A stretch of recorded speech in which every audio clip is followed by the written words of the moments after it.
Maybe you've seen viral posts about COVID-19 and masks, reading something like, more people are wearing masks than ever before, so why do our case numbers continue to climb? Well, KOCO's Abigail Ogle is here, and Abby, you did some digging on that today. Evan, right. We see these kinds of posts all the time. We get these questions to the newsroom, people wondering, why do Oklahoma cases continue to break records when we see people wearing masks in public generally? Does that mean that masks don't work? Experts say, of course, masking works. So why does COVID continue to spread at record levels? At the very beginning of the epidemic, we saw a few of these super spreader events. So there was a big meeting in Boston that was a super spreader event. There was, of course, the Wuhan wet market that was a super spreader event.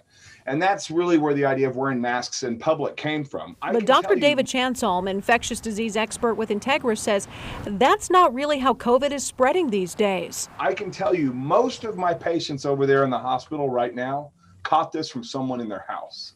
And that's not where people are wearing masks. We're not seeing huge outbreaks at concerts because we're not having huge concerts. He says this proves masking does work. We're seeing it in these small groups now. We aren't seeing a lot of spread anymore at the grocery store. We still see some from bars and restaurants and places like that. He says COVID is now spreading mostly where people are not wearing masks. We're just seeing so much more one-on-one transmission. At the very beginning of this thing, what we would see is 20 people come in from the same nursing home. These huge groups come in from, oh man, that's all the guys who worked over at so-and-so place. But now, instead of having big, huge chunks of people come in, we're just seeing one at a time.